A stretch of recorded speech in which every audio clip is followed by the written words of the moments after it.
ఇప్పుడు నేను ఒక సాంగ్ పాడాలనుకుంటున్నా. ఆ సాంగ్ మీకు నచ్చితే లైక్ చేయండి, కామెంట్ చేయండి, లేకపోతే ఏం చేయకండి. కిలకిలా కులికితే ఒంటి పేరే సుందరం, కంటి ముందే నందనం.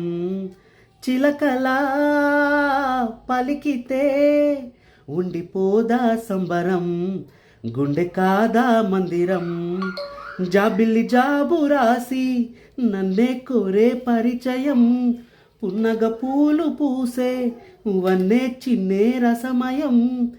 ఎందువల్లో ముందు లేని కలవరం, అదిరిపడిన పెదవికేంటి అర్థం. అడుగుతోంది ఎదురు చూసి అదర కాగితం, మధుర సంతకం. అదర కాగితం నీ మధుర సంతకం, గుప్పెడు గుండెను తడిపే దాని చప్పుడు పేరు సంగీతం. కొప్పున మల్లెలు పెడితే అది చప్పును రమ్మని సంకేతం.